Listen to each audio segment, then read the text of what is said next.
നമസ്കാരം. പകൽ വാർത്ത ആരംഭിക്കുന്നു. തലക്കെട്ടുകൾ. കേസൊതുക്കാൻ കൈക്കൂലി ആരോപണത്തിൽ ഇഡി ഡെപ്യൂട്ടി ഡയറക്ടർ രാധാകൃഷ്ണനെതിരെ നിർണായക വെളിപ്പെടുത്തൽ. മുറിയിൽ അടച്ചിട്ടെന്ന് പരാതിക്കാരൻ. രാധാകൃഷ്ണൻ എന്ന് പറഞ്ഞിട്ട് പുള്ളിയുടെ പേരെനിക്ക് കൃത്യമാണോ എന്ന് ഇപ്പോഴും അറിയില്ല. മലയാളിയായിരുന്നു. ഇങ്ങനെ സംഭവിച്ചു പോയതാണ്. 8 വർഷം മുമ്പ് ഇതുപോലെ എൻ്റെ കമ്പനി ഇവരായി പോയതാണ്. ഞാൻ അങ്ങോട്ട് പോയിട്ടില്ല. എന്നെ ഇവനോട് വളരെ പ്ലീസ് ചെയ്ത് സംസാരിച്ചപ്പോൾ ഇവൻ ചാടി കസേരയിൽ നിന്ന് എഴുന്നേറ്റിട്ട് എന്നെ കൂട്ടി ഒരു ചീത്തയും വിളിച്ചിട്ട് തറ ഇരിയടാന്ന് പറഞ്ഞു. ഞാൻ അപ്പോഴത്തേക്ക് പേടിച്ചു. എല്ലാം ഇമോഷണൽ ഇതെല്ലാം അങ്ങ് ഞാൻ അപ്പോഴത്തേക്കും കരഞ്ഞുപോയി. ഞാൻ തറയിലങ്ങ് ഇരുന്നു. ഇരയായത് 10-ലധികം പേർ. വിപുലമായ അന്വേഷണത്തിന് വിജിലൻസ്. ഒന്നാം പ്രതി ഇഡി അസിസ്റ്റന്റ് കമ്മീഷണർ ശേഖർ കുമാറിനെതിരെ ആഭ്യന്തര അന്വേഷണവും.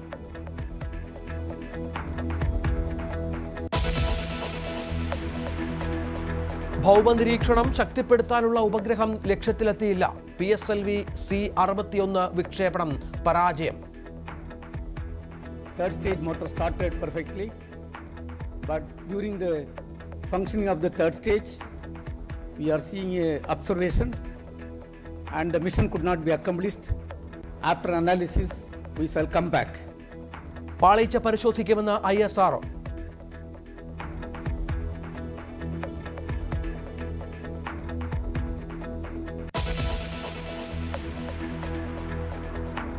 കരുളായിലെ ആളെക്കൊല്ലി കടുവയെ കണ്ടെത്താൻ കൊണ്ടുവന്ന കുങ്കിയാന കുഞ്ചു പാപ്പാനെ ചുഴറ്റിയെറിഞ്ഞു. പരിക്കേറ്റ പാപ്പാൻ ആശുപത്രിയിൽ. കടുവയുടെ ചിത്രം പതിഞ്ഞ പ്രദേശം കേന്ദ്രീകരിച്ച് തെരച്ചിൽ. വനം വകുപ്പിന് സംഭവിച്ചത് ഗുരുതര വീഴ്ച.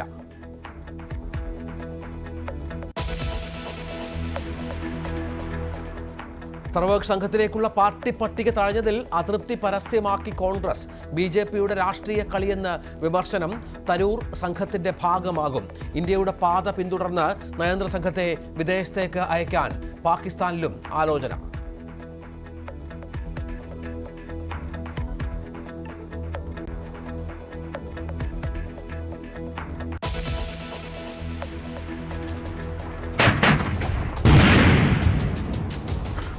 नौ मई रात को तकरीबन 9 बजे जिस भी दुश्मन की पोस्ट ने युद्ध विराम का उल्लंघन किया, उन सभी पोस्टों को भारतीय सेना ने मिट्टी में मिला दिया. ഓപ്പറേഷൻ സിന്ദൂറിൽ പാകിസ്ഥാൻ സൈനിക കേന്ദ്രങ്ങൾ തകർക്കുന്ന കൂടുതൽ ദൃശ്യങ്ങൾ പുറത്തുവിട്ട് കരസേന. ഇന്ന് ഇന്ത്യ പാക് സൈനിക ചർച്ചയില്ല. 40,000 കോടിയുടെ ആയുധം വാങ്ങാൻ അനുമതി നൽകി കേന്ദ്രം.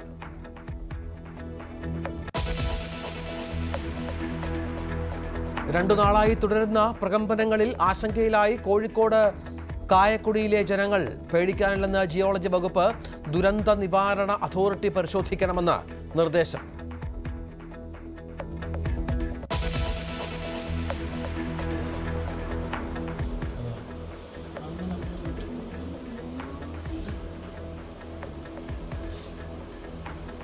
നായപ്പേടി ഒഴിയാത്ത നാട്. കോഴിക്കോട് 2 കുഞ്ഞുങ്ങളെ ആക്രമിച്ച് നായ്ക്കൾ.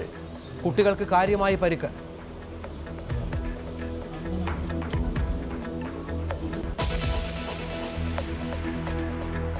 ഹൈദരാബാദിലെ ചാർമിനാറിന് സമീപമുള്ള പേൾ സ്റ്റോറിൽ വൻ തീപിടുത്തം. 17 പേർ മരിച്ചു. തീപിടിച്ചത് പുലർച്ചെ. അന്വേഷണം പ്രഖ്യാപിച്ച് തെലങ്കാന മുഖ്യമന്ത്രി രേവന്ത് റെഡ്ഡി.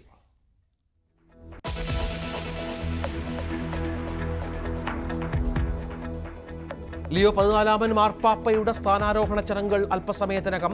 വത്തിക്കാനിൽ സെയിന്റ് പീറ്റേഴ്സ് സ്ക്വയറിൽ പ്രത്യേക കുർബാന അർപ്പിക്കും.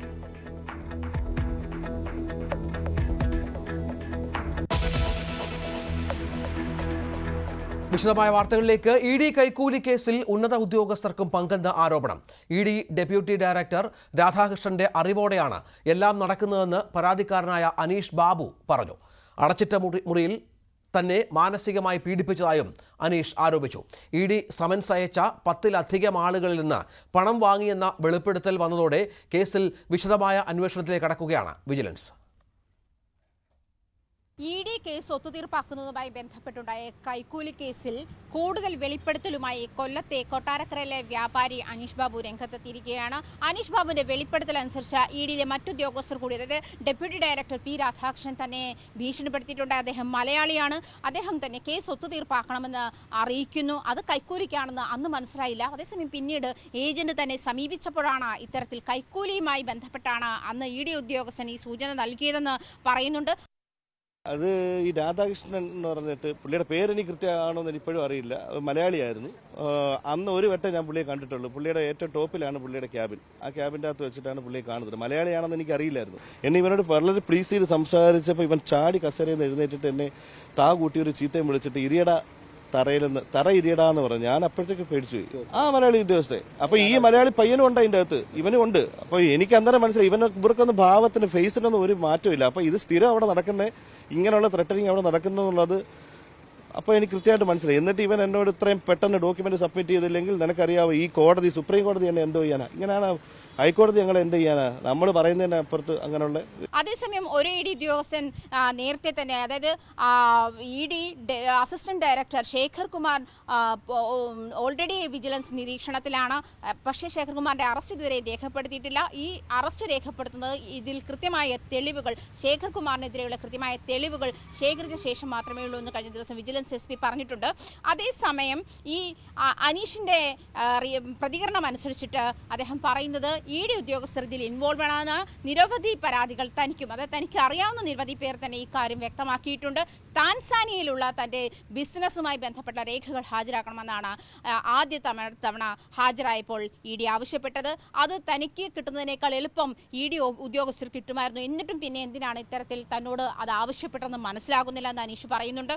അത് മാത്രമല്ല, ED ഉദ്യോഗസ്ഥരുമായി ഈ ഏജന്റുമാരെ ബന്ധിപ്പിക്കുന്ന നിരവധി തെളിവുകളാണ് അനീഷിന്റെ പക്കലുള്ളത്. അതിൽ വ്യക്തത വരുത്തുന്നത് ED ഉദ്യോഗസ്ഥർക്ക് താൻ ഏജന്റുമാർക്ക് നൽകിയിരുന്ന നമ്പർ നൽകിയിരുന്നില്ല. പക്ഷേ ED ഉദ്യോഗസ്ഥർ വിളിച്ചത് ആ നമ്പറിലേക്കാണ്. അതൊരു കാര്യം. മറ്റൊന്ന്, ഈ വിജിലൻസ് ED ഓഫീസിൽ നിന്നും താൻ സമൻസ് അയപ്പിക്കാമെന്ന് വിൽസൺ പറയുന്നുണ്ട്. വിൽസൺ പറഞ്ഞ ഡേറ്റിൽ തന്നെ പിന്നീട് 3 സമൻസുകളാണ് ED ഓഫീസിൽ നിന്നും തനിക്ക് ലഭിച്ചത്. അത്തരത്തിൽ ED ഓഫീസുമായി ബന്ധപ്പെട്ട് ഈ ഏജന്റുമാർ പ്രവർത്തിക്കുന്നുണ്ട് എന്ന കാര്യത്തിലും വ്യക്തത വരുത്തുന്നുണ്ട്. അതുമാത്രം ഇത്തരം കാര്യങ്ങൾ മുന്നോട്ട് വെക്കുമ്പോഴും ഈ ഒരു അതായത് ED ഉദ്യോഗസ്ഥരുടെ, അതായത് ED ഡെപ്യൂട്ടി ഡയറക്ടർ രാധാകൃഷ്ണൻ, അതുപോലെ ED assistant director Shekhar Kumar, ഈ 2 ഉദ്യോഗസ്ഥരുടെ ഇൻവോൾവ്മെന്റ് ആണ് ഇപ്പോൾ പുറത്തു വന്നിരിക്കുന്നത്. ഇല്ല, ഞങ്ങൾക്ക് പ്രതികളെ ക്വസ്റ്റ്യൻ ചെയ്യണം, പിന്നെ ഇൻവെസ്റ്റിഗേഷൻ നടത്തണം. We need time. സഹകരിക്കുന്നുണ്ടോ? ഉണ്ട്. നേരത്തെ തന്നെ, അതായത് പ്രതികൾ അന്വേഷണവുമായി സഹകരിക്കുന്നുണ്ട്. 3 പ്രതികളാണ് ഇപ്പോൾ അറസ്റ്റിലായിട്ടുള്ളത്.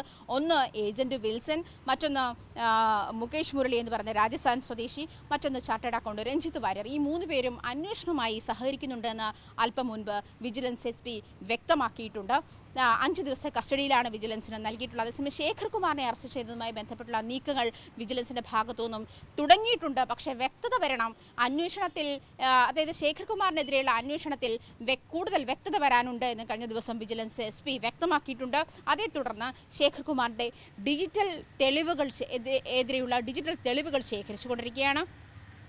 ശേഖർ കുമാറിന്റെ അക്കൗണ്ട് ഡീറ്റെയിൽസും പരിശോധിച്ചു വരുന്നുണ്ട് ED. കേസ് ഒതുക്കി തീർക്കാൻ ED 2 കോടി രൂപ ആവശ്യപ്പെട്ടെന്നും പരാതി നൽകിയതിന്റെ പേരിൽ പൂർണ്ണ നഗ്നനാക്കി നിർത്തി ചോദ്യം ചെയ്തെന്നും വെളിപ്പെടുത്തി ബിഷപ്പ് ജെയിംസ് ജോർജ്. 2016 സാമ്പത്തിക ഇടപാട് കേസ് ഒത്തുതീർപ്പാക്കാനാണ് EDയുടെ ഇടനിലക്കാർ സമീപിച്ചത്. കൊല്ലം ആസ്ഥാനമായി പ്രവർത്തിക്കുന്ന മോഡേൺ ഗ്രൂപ്പിന്റെ ചെയർമാനാണ് ജെയിംസ് ജോർജ്.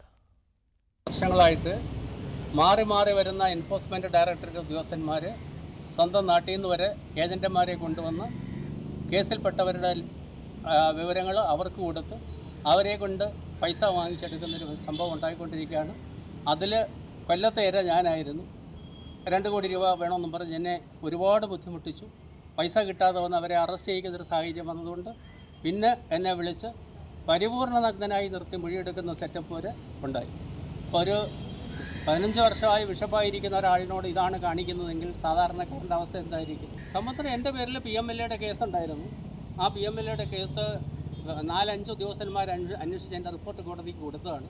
അവർ EDയുടെ ആൾക്കാർ തന്നെ. ഞാൻ അവരുടെ കയ്യിൽ കൊടുക്കുന്ന ഫയൽ, EDയുടെ കയ്യിൽ കൊടുക്കുന്ന ഫയൽ, ED കൊടുക്കുന്ന മൊഴി, ആ മൊഴി അവരുടെ കൈ വരുന്നു. അവരെന്നോട് പറയുന്നു പണം കൊടുക്കാമെന്ന് പറഞ്ഞ ഒരാളെ വിളിച്ചു വരുത്തിയിട്ട് പണം കൊടുക്കാതെ അറസ്റ്റ് ചെയ്യിച്ചാണ് ചീറ്റിംഗ്.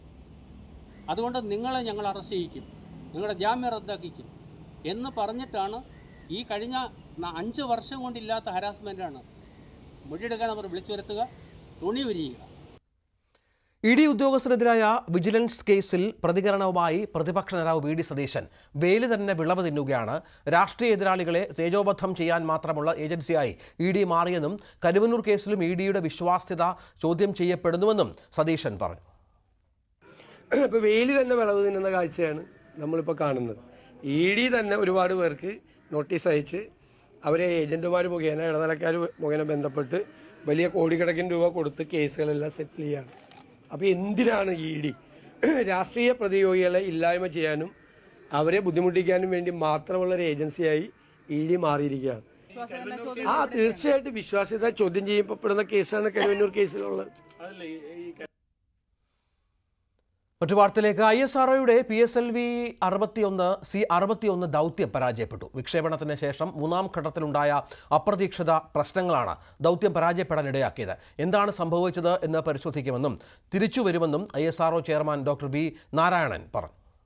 5, 4, 3, 2, 1, 0. കൃത്യമായ തയ്യാറെടുപ്പുകൾ, പിഴവില്ലാത്ത ലോഞ്ചിങ്. EOS-09 എന്ന ഉപഗ്രഹവുമായി PSLV-C-61 കുതിച്ചു പൊങ്ങിയ ശേഷമുള്ള ആദ്യ 2 ഘട്ടങ്ങളും വിജയം. പക്ഷേ 3ാം ഘട്ടത്തിലുണ്ടായ അപ്രതീക്ഷിത പ്രശ്നങ്ങൾ കണക്കുകൂട്ടലുകളും പ്രതീക്ഷകളും നശിപ്പിച്ചു. ഇന്ത്യയുടെ 101ാം ഉപഗ്രഹ വിക്ഷേപണം പരാജയപ്പെട്ടുവെന്ന് ISRO അറിയിച്ചു. ദൗത്യം പൂർത്തിയാക്കാൻ സാധിച്ചില്ല. എന്താണ് സംഭവിച്ചതെന്ന് പരിശോധിക്കും. ശക്തമായി തിരിച്ചുവരുമെന്നായിരുന്നു ISRO ചെയർമാൻ ഡോക്ടർ വി നാരായണൻ പറഞ്ഞത്. Third stage motor started perfectly, but during the functioning of the third stage, we are seeing a observation, and the mission could not be accomplished. After analysis, we shall come back. Thank you. ISROയുടെ ഏറ്റവും വിശ്വസ്തമായ ഉപഗ്രഹ വാഹനമാണ് PSLV. ഇതുവരെ ഏറ്റെടുത്ത 63 ദൗത്യങ്ങളിൽ 59ഉം വിജയം കണ്ട ചരിത്രമാണ് PSLVക്കുള്ളത്. ഇത്തവണത്തെ പരാജയത്തിൽ നിരാശ കാണേണ്ടതില്ലെന്ന് ISRO അറിയിച്ചു. ഭൗമ നിരീക്ഷണം, കൃഷി, വനം, ദേശസുരക്ഷ തുടങ്ങിയ പഠനങ്ങൾ പ്രവർത്തന ലക്ഷ്യമാക്കി വിക്ഷേപിച്ച EOS-09 ഉപഗ്രഹത്തെയാണ് ലക്ഷ്യത്തിലെത്തിക്കാൻ സാധിക്കാതെ പോയത്. പരാജയങ്ങളിൽ നിന്ന് കുതിച്ചുയർന്ന വലിയ വിജയഗാഥകൾ രചിച്ചിട്ടുള്ള ചരിത്രം ഇന്ത്യയുടെ ISROയ്ക്കുണ്ട്. എന്നും നമ്മുടെ രാജ്യത്തിന്റെ അഭിമാനം വാനോളം ഉയർത്തിയ ISRO വീണ്ടും തിരിച്ചുവരുമെന്നുള്ള കാര്യത്തിൽ 140 കോടി ഇന്ത്യക്കാർക്ക് ഒരു സംശയവും ഉണ്ടാവില്ല. News desk, News 18. Shashi Tharoor അടക്കമുള്ളവർ ഇന്ത്യൻ നയതന്ത്ര സംഘത്തിന്റെ ഭാഗമാകുമെന്ന് വ്യക്തമാക്കിയും ഒപ്പം പാർട്ടിയുടെ ഔദ്യോഗിക പട്ടിക തഴഞ്ഞതിൽ അതൃപ്തി പരസ്യമാക്കിയും കോൺഗ്രസ്. പ്രധാനമന്ത്രിയുടെയും BJPയുടെയും അത്ര ദയനീയ തലത്തിലേക്ക് കോൺഗ്രസ് താഴില്ലെന്നായിരുന്നു കോൺഗ്രസിന്റെ വിമർശനം. വിവിധ വിദേശ രാജ്യങ്ങളിലേക്കുള്ള സർവകക്ഷി നയതന്ത്ര സംഘത്തിലേക്ക് കോൺഗ്രസിൽ നിന്ന് 5 പേരെയാണ് ഉൾപ്പെടുത്തിയത്. ഒരു പ്രധാന സംഘത്തിന്റെ തലവനായി ശശി തരൂർ, വിവിധ സംഘങ്ങളിലായി ആനന്ദ് ശർമ്മ, മനീഷ് തിവാരി, സൽമാൻ ഖുർഷിദ്, അമർ സിംഗ് എന്നിവരും. എന്നാൽ കേന്ദ്ര സർക്കാർ ആവശ്യപ്പെട്ടതനുസരിച്ച് കോൺഗ്രസ് നൽകിയ ഔദ്യോഗിക പട്ടികയിൽ നിന്നും ഇതിൽ ആനന്ദ് ശർമ്മ മാത്രമാണുള്ളത്. കോൺഗ്രസിൽ നിന്നുള്ള മറ്റു 4 പേരെയും തീരുമാനിച്ചത് കേന്ദ്ര സർക്കാരാണ്. മോദി സർക്കാരിന്റെ സമ്പൂർണ്ണ വിശ്വാസ്യതയില്ലായ്മയുടെ തെളിവും ദേശീയ സുരക്ഷാ വിഷയങ്ങളിൽ പോലും തരംതാണ രാഷ്ട്രീയ കളിയുമാണ് ഇതെന്നായിരുന്നു സർക്കാർ നടപടിയോടുള്ള കോൺഗ്രസ് പ്രതികരണം. എന്നാൽ സർക്കാർ ഉൾപ്പെടുത്തിയ 4 കോൺഗ്രസ് നേതാക്കളും സംഘാംഗങ്ങൾ എന്ന നിലയിൽ മികച്ച രീതിയിൽ പ്രവർത്തിക്കുമെന്നും വ്യക്തമാക്കി. പാർട്ടി ഔദ്യോഗിക നിലപാട് വ്യക്തമാക്കും മുമ്പ് തന്നെ സംഘത്തിന്റെ ഭാഗമാകുമെന്ന ശശി തരൂരിന്റെ പരസ്യ പ്രസ്താവനയുടെ കൂടി പശ്ചാത്തലത്തിലാണ് ഈ വിശദീകരണം. പാർട്ടി അനുമതിയില്ലാതെ കേന്ദ്ര സർക്കാരുമായി ചേർന്ന് സംഘാംഗമായതിൽ ശശി തരൂരിനോടുള്ള അതൃപ്തി കോൺഗ്രസ് പരസ്യമാക്കുന്നില്ല എങ്കിലും സംഘാംഗങ്ങളെ തെരഞ്ഞെടുത്തതിൽ കേന്ദ്ര സർക്കാരിനോടുള്ള വിമർശനം പരോക്ഷമായി തരൂരിനു കൂടി കൊള്ളുന്നതാണ്. പ്രധാനമന്ത്രിയുടെ അധ്യക്ഷതയിൽ സർവകക്ഷി യോഗം വിളിക്കണമെന്നും ഇന്ത്യ പാകിസ്ഥാൻ സംഘർഷം ചർച്ച ചെയ്യാനായി പാർലമെന്റിന്റെ പ്രത്യേക സമ്മേളനം വിളിക്കണമെന്നുള്ള ആവശ്യവും കോൺഗ്രസ് ആവർത്തിച്ചു. National desk, news 18. തരൂർ വിവാദത്തിൽ മറുപടി പറയേണ്ടത് ദേശീയ നേതൃത്വമാണെന്ന് പ്രതിപക്ഷ നേതാവ് വി ഡി സതീശൻ. ഹൈക്കമാൻഡ് നിലപാടാണ് സംസ്ഥാന നേതൃത്വത്തിൻ്റെതെന്നും വിവാദം സംസ്ഥാന രാഷ്ട്രീയത്തെ ബാധിക്കില്ലെന്നും പ്രതിപക്ഷ നേതാവ് പറഞ്ഞു. അത് കോൺഗ്രസ് പാർട്ടി ആണ് അതിൻ്റെ അഭിപ്രായം പറയേണ്ടത്. ദേശീയ തലത്തിൽ ശ്രീ ശശി തരൂർ കോൺഗ്രസിൻ്റെ വർക്കിംഗ് കമ്മിറ്റി അംഗമാണ്. ഞങ്ങളൊക്കെ അദ്ദേഹത്തിൻ്റെ താഴെ നിൽക്കുന്ന ആളുകളാണ്. കോൺഗ്രസ് വർക്കിംഗ് കമ്മിറ്റി അംഗം എന്ന് വെച്ചാൽ വലിയ പദവിയാണ്. അപ്പോൾ അദ്ദേഹത്തെക്കുറിച്ച് കമൻറ്റ് പറയാനുള്ള ആളുകളല്ല ഞങ്ങളായിരുന്നു. അത് കേന്ദ്ര നേതൃത്വം അതിനകത്ത് അഭിപ്രായം പറയും. ആ അഭിപ്രായം എന്തായാലും അത് തന്നെയായിരിക്കും ഞങ്ങളുടെ അഭിപ്രായം. ഞാൻ അതിനെക്കുറിച്ച് കമന്റ് പറയാൻ യോഗ്യനായിട്ടുള്ള ആളല്ല. അല്ലല്ല, അങ്ങനെ പറയാൻ പാടില്ല. കെ സുധാകരന്റെ അതൃപ്തി ക്ലോസ്ഡ് ചാപ്റ്റർ എന്ന് KPCC അധ്യക്ഷൻ സണ്ണി ജോസഫ്. പദവി ഒഴിഞ്ഞ സുധാകരന് പാർട്ടി മികച്ച പരിഗണന നൽകിയിട്ടുണ്ട്. KPCC പദമൊഴിഞ്ഞ ഒരു നേതാവിനും AICC വർക്കിംഗ് കമ്മിറ്റി അംഗത്വം മുൻപ് നൽകിയിട്ടില്ല. താൻ കത്തോലിക്ക സഭയുടെ നോമിനിയായിട്ടല്ല KPCC അധ്യക്ഷ പദവിയിലെത്തിയതെന്നും സണ്ണി ജോസഫ് പറഞ്ഞു. Q18 അഭിമുഖത്തിലായിരുന്നു സണ്ണി ജോസഫിന്റെ പ്രതികരണം. KPCC അധ്യക്ഷ മാറ്റം കൊണ്ട് വ്യത്യാസമൊന്നും ഉണ്ടാകുന്നില്ല. കെ സുധാകരന്റെ നോമിനിയാണ് സണ്ണി ജോസഫ് എന്നാണ് CPM പറയുന്നത്. പക്ഷേ ഈ അധ്യക്ഷ മാറ്റത്തിന് ശേഷം താൻ തൃപ്തരല്ല എന്ന തരത്തിൽ കെ സുധാകരൻ നടത്തിയ പ്രതികരണങ്ങളും പുറത്തു വരുന്നുണ്ട്. കേരളത്തിലെ കോൺഗ്രസ് സുധാകരന്റെ പ്രതികരണത്തോട് അതൃപ്തിയോട് പ്രതികരിക്കേണ്ട എന്നൊരു നിലപാടാണോ സ്വീകരിച്ചിരിക്കുന്നത്?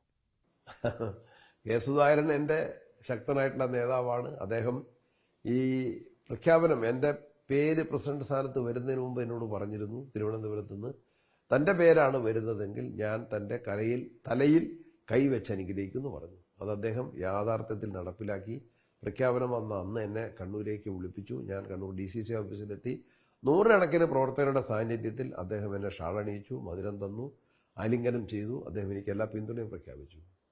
തിരുവനന്തപുരത്ത് KPCC പ്രസിഡന്റിന്റെ ചുമതല ഏൽക്കുന്ന ചടങ്ങിൽ അദ്ദേഹം എനിക്ക് ചുമതല കൈമാറി. അവിടെയും അദ്ദേഹം എനിക്ക് എല്ലാ പിന്തുണയും പ്രഖ്യാപിച്ചു. അദ്ദേഹം എന്നെ പൂർണ്ണമായിട്ടും അക്കാര്യത്തിലേക്ക് എല്ലാ തരത്തിലും സഹായിച്ചു. എന്നെ പ്രസിഡന്റിന്റെ കസേരയിൽ ഇരുത്തി എൻ്റെ തലയിൽ കൈവച്ച് അദ്ദേഹം അനുഗ്രഹിച്ചു. ഇന്നലെയും കണ്ണൂരിൽ എനിക്ക് DCCയുടെ നേതൃത്വത്തിലുള്ള സ്വീകരണം ഉണ്ടായിരുന്നു. തുറന്ന വാഹനത്തിൽ സുധാകരൻ വന്നു. DCC ഓഫീസിൽ വെച്ച് എനിക്ക് ഒരു പുഷ്പ കിരീടം എനിക്ക് അണിയിച്ചു തന്നു. എല്ലാ നല്ല വാക്കുകളും എനിക്ക് എല്ലാ പിന്തുണയും അറിയിച്ചുകൊണ്ടുള്ള പ്രസംഗം നടത്തി. ഞാൻ അദ്ദേഹത്തിൻ്റെ പ്രവർത്തനങ്ങൾക്ക് നന്ദി പറഞ്ഞു. അദ്ദേഹത്തിൻ്റെ നേതൃത്വം കൂടി സ്വീകരിച്ചു. അദ്ദേഹം CWC മെമ്പറാണ്.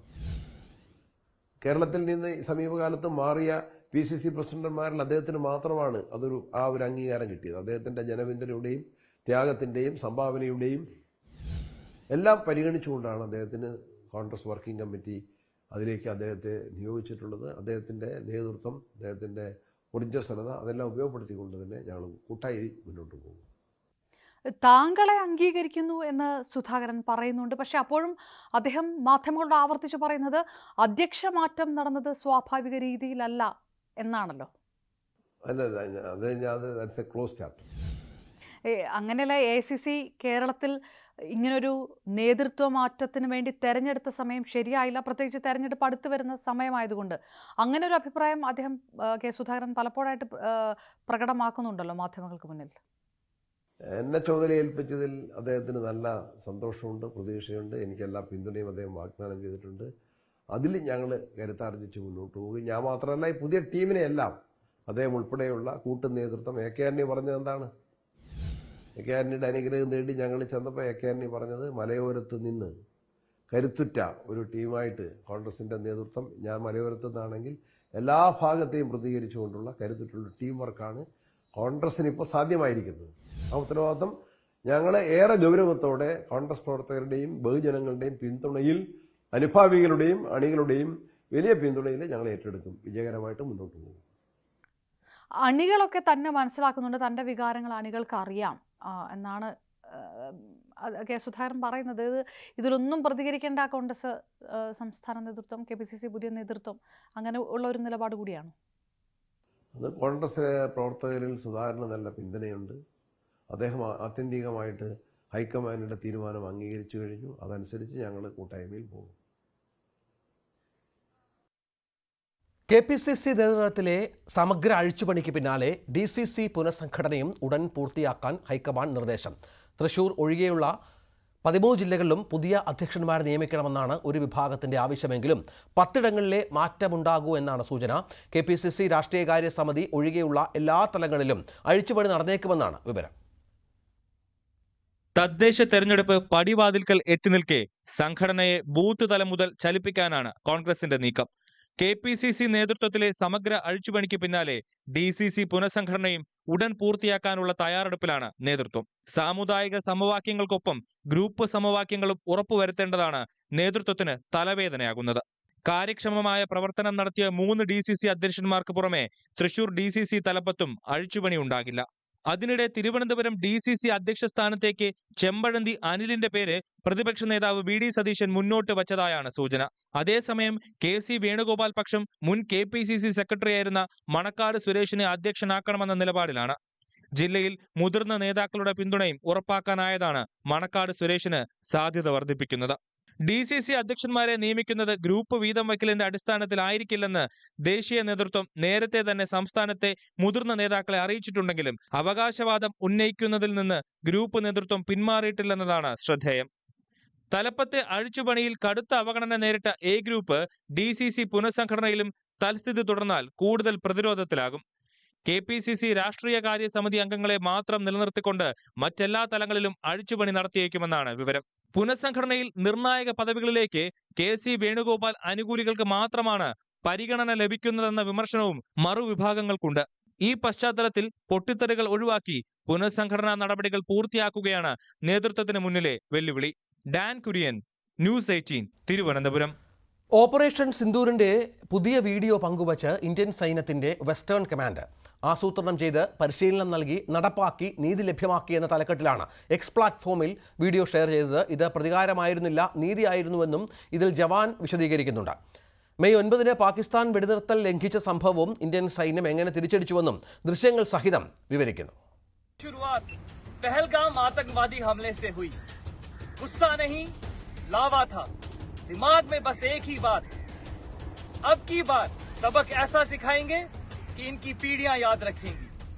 ये बदले की भावना नहीं, ये न्याय था.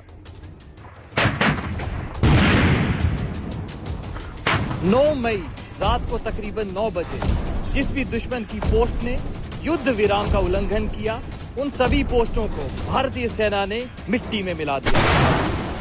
दुश्मन अपनी पोस्ट छोड़ भागता नजर आया. ऑप सिंदूर केवल एक कार्रवाई नहीं, पाकिस्तान के लिए वो सबक था जो उसने दशकों से नहीं सीखा.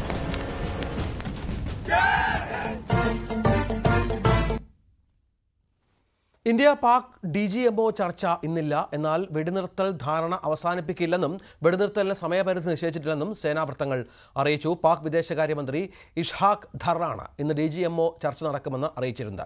സേന ഇക്കാര്യം സ്ഥിരീകരിച്ചിരുന്നില്ല. അതേസമയം ഓപ്പറേഷൻ സിന്ദൂർ തുടരുന്നതിനിടെ 40,000 കോടി രൂപയുടെ ആയുധങ്ങൾ വാങ്ങാൻ കേന്ദ്രം സൈന്യത്തിന് അനുമതിയും നൽകി. മലപ്പുറം കാളികാവിലെ കടുവാ ദൗത്യം പുരോഗമിക്കുന്നതിനിടെ പാപ്പാന് നേരെ കുങ്കിയാനയുടെ ആക്രമണം. കുഞ്ചു എന്ന കുങ്കിയാനയാണ് പാപ്പാൻ ചന്തുവിനെ എടുത്തെറിഞ്ഞത്. കടുവാ ദൗത്യം നീളുന്ന സാഹചര്യത്തിൽ 5 ലൈവ് സ്ട്രീമിംഗ് ക്യാമറകളും 3ാമത്തെ കൂടും സ്ഥാപിക്കാൻ തീരുമാനമായി. രാവിലെ 9 മണിയോടെയാണ് കുങ്കിയാന കുഞ്ചു പാപ്പാൻ ചന്തുവിനെ ആക്രമിച്ചത്. അഴിക്കാൻ ചെന്ന പാപ്പാനെ കൊമ്പുകൊണ്ട് തട്ടി തുമ്പിക്കൈകൊണ്ട് എറിയുകയായിരുന്നു. കഴുത്തിന് പരിക്കേറ്റ ചന്തുവിനെ ഉടൻ വണ്ടൂരിലെ സ്വകാര്യ ആശുപത്രിയിൽ എത്തിച്ചു. പാപ്പാന്റെ പരിക്ക് ഗുരുതരമല്ല. നിലവിൽ കുങ്കിയാനകളെ ദൗത്യത്തിനിറക്കേണ്ട ഘട്ടമായിട്ടില്ലെന്ന് സൗത്ത് DFO ധനിക് ലാൽ പറഞ്ഞു. കടുവ നിലയുറപ്പിച്ച സ്ഥലം കൃത്യമായി മനസ്സിലാക്കിയ ശേഷമേ ആനകളെ ദൗത്യത്തിന് ഉപയോഗിക്കുമെന്നും നിലമ്പൂർ സൗത്ത് DFO അറിയിച്ചു. ഇന്നത്തെ തെരച്ചിൽ നടന്നുകൊണ്ടിരിക്കുകയാണ്. കുങ്കിയാനയെ ആ ഒരു സ്പോട്ട് ചെയ്തതിന് ശേഷമാണ് കുങ്കിയാനകളെ കുറിച്ചുള്ള തെരച്ചിലുണ്ടാവും. അതേസമയം നിരീക്ഷണ ക്യാമറകളിൽ നിന്നും കടുവയുടെ പുതിയ ദൃശ്യങ്ങൾ ലഭിച്ചിട്ടില്ല. ഈ സാഹചര്യത്തിൽ 5 ലൈവ് സ്ട്രീമിംഗ് ക്യാമറകളും 3ാമത്തെ കൂടും ഇന്ന് സ്ഥാപിക്കാനാണ് തീരുമാനം. ദൗത്യം നല്ല രീതിയിൽ മുന്നേറിക്കൊണ്ടിരിക്കുമ്പോൾ DFOയെ മാറ്റിയതിനെതിരെ നാട്ടുകാർക്കും പ്രതിഷേധമുണ്ട്. ഇതിന്റെ ദൗത്യം ഇപ്പോൾ നല്ല രീതിയിൽ നടന്നുകൊണ്ടിരിക്കണതാണ്. അപ്പോഴാണ് ഇതിന്റെ നമ്മളെ DFOനെ ഇവിടുന്ന് സ്ഥലം മാറ്റിയത്. ഈ സന്ദർഭത്തിൽ അയാൾ എന്തായിക്കോട്ടെ, ഇപ്പോൾ ഒരു ദൗത്യം നടത്തിക്കൊണ്ടിരിക്കുകയാണ്. ഇനി ഇതിന് പുതിയൊരാൾ വന്നത് പഠിച്ച് വന്ന് ഇതാകുമ്പോഴത്തേനും ദൗത്യത്തിന് വളരെ ബാധിക്കും. അതുകൊണ്ട് ഇപ്പോൾ അയാളെ ഈ സന്ദർഭത്തിൽ മാറ്റിയത് വളരെ മോശമായി പോയെന്നാണ് ഇവിടുത്തെ ജനങ്ങളുടെ മൊത്തത്തിലുള്ള ഒരു ഇത്. സൈലന്റ് വാലി 1 എന്ന കടുവയാണ് മേഖലയിലുള്ളതെന്ന് നിരീക്ഷണ ക്യാമറകളിൽ പതിഞ്ഞ ദൃശ്യങ്ങളിൽ നിന്ന് വനം വകുപ്പ് സ്ഥിരീകരിച്ചിട്ടുണ്ട്. ദൗത്യത്തിന് നേതൃത്വം കൊടുക്കുന്ന DFOയുടെ സ്ഥലം മാറ്റം. ദൗത്യത്തിൽ നിർണായക പങ്കുവഹിക്കാനുള്ള കുങ്കിയാന പാപ്പാനെ ആക്രമിച്ചത്. പാറശ്ശേരി കടുവാ ദൗത്യത്തിൽ വെല്ലുവിളികൾ ഏറുകയാണ്. ഇതെല്ലാം മിഷനെ എങ്ങനെ ബാധിക്കുമെന്നതാണ് കണ്ടറിയേണ്ടത്. അഖിലോട്ട് പറകൊപ്പം CV അനുമോദ്, ന്യൂസ് 18. മലപ്പുറം കാളികാവിലെ കടുവ ആക്രമണത്തിൽ വനം വകുപ്പിന്റേത് ഗുരുതര വീഴ്ച. കടുവയുടെ സാന്നിധ്യം സ്ഥിരീകരിച്ചതോടെ കടുവയ്ക്കായി അനുമതി തേടി Nilambur south DFO chief wildlife വാർഡന് 2 തവണ കത്തയച്ചെങ്കിലും അനുമതി ലഭിച്ചില്ല. കത്തിന്റെ പകർപ്പ് ന്യൂസ് 8 കിട്ടി. CV അനുമോദ് വിവരങ്ങൾ പങ്കുവെക്കും. അനുമോദ്, ജനങ്ങളെ വല്ലാതെ ഭീതിപ്പെടുത്തുന്ന കടുവയുടെ സാന്നിധ്യമുണ്ട്. പക്ഷേ വനം വകുപ്പ് കൃത്യസമയത്ത് വേണ്ട നടപടി സ്വീകരിച്ചില്ല എന്നുള്ളതാണോ? തീർച്ചയായും ഉദ്യോഗസ്ഥരെ ബലിയാടാക്കി ഉത്തരവാദിത്തപ്പെട്ടവർ ഇതിന്ന് ഒഴിയുന്നു എന്നതാണ് ഈ ഒരു വകുപ്പിലെ ഈ സ്ഥലംമാറ്റ ഉത്തരവ് പുറത്തു വന്നതിന് പിന്നാലെ തന്നെ ഇറങ്ങിയ വിമർശനം. അതിനെ സാധൂകരിക്കുന്ന കാര്യങ്ങളാണ് പുറത്തു വന്നിരിക്കുന്നത്. നേരത്തെ തന്നെ ഈ ഒരു മേഖലയിൽ കടുവയുടെ സാന്നിധ്യമുണ്ടെന്ന നാട്ടുകാരുടെ പരാതിയെ തുടർന്ന് 2 തവണ Dhanithlal DFO south DFO chief wildlife വാർഡന് കത്തയച്ചിരുന്നു. 2 തവണയാണ് ഈ മേഖലയിൽ കൂടുവെച്ച് ജനങ്ങളുടെ ആശങ്ക അറിയിച്ചുകൊണ്ട് ഈ കൂടുവയ്ക്കാൻ അനുമതി തേടി കത്തയച്ചിട്ടുള്ളത്. 2 തവണയും ഇത് പരിഗണിച്ചില്ല എന്നുള്ളതാണ് ഏറ്റവും പ്രധാനപ്പെട്ട കാര്യം. അതായത് DFO മുൻപ് ജനങ്ങൾ ഉന്നയിച്ച ഈ ആശങ്ക 2 തവണ മുകളിലേക്ക് അറിയിച്ചിട്ടും അതിനോട് അനുകൂലമായുള്ളൊരു പ്രതികരണം ചീഫ് വൈൽഡ് ലൈഫ് വാർഡൻ്റെ ഓഫീസിൽ നിന്ന് ലഭിച്ചില്ല എന്നതാണ് ഇപ്പോൾ ഈ ഒരു കടുവയുടെ ആക്രമണത്തിൽ ഒരാളുടെ ജീവൻ നഷ്ടമാകുന്നതിലൂടെയൊക്കെ കാര്യങ്ങൾ കൊണ്ടുനിർത്തിച്ചതെന്ന് തെളിയിക്കുന്ന കത്തുകളാണ് ഇപ്പോൾ പുറത്തു വന്നിരിക്കുന്നത്. നേരത്തെ തന്നെ DFOയുടെ ഭാഗത്തു നിന്നും ഇടപെടൽ ഇല്ലാത്തതാണ് ഈ പ്രശ്നം വഷളാക്കിയത് പ്രചാരണം ഉണ്ടായിരുന്നു. എന്നാൽ അങ്ങനെയല്ല, ഇത് മുകൾ തട്ടിൽ നിന്ന് വരേണ്ട തീരുമാനം, അവിടെ നിന്നും തീരുമാനം വരാത്തതാണ് ഈ ഒരു വിഷയം ഇത്തരത്തിൽ ഒരു പ്രതിസന്ധിയിലെത്തിച്ചതും. അതിനപ്പുറം ഈ ഒരു മിഷന് തന്നെ നേതൃത്വം കൊടുക്കുന്ന, അതിന് മുൻപിൽ നിന്ന് നയിക്കുന്ന DFOയെ ഈ ഘട്ടത്തിൽ സ്ഥലം മാറ്റുന്നത് മറ്റൊരു തരത്തിൽ ഈ ജനങ്ങളോടുള്ള അനീതിയാണെന്ന് കൂടി തെളിയിക്കുന്നതാണ് ഈ കത്തുകൾ പുറത്തു വന്നതിലൂടെ ഇപ്പോൾ ലക്ഷ്യം വ്യക്തമാകുന്നത്. രഞ്ജിത്ത്, CV അനുമോദ് വിവരങ്ങൾ പങ്കുവച്ചു. ഇടവേള.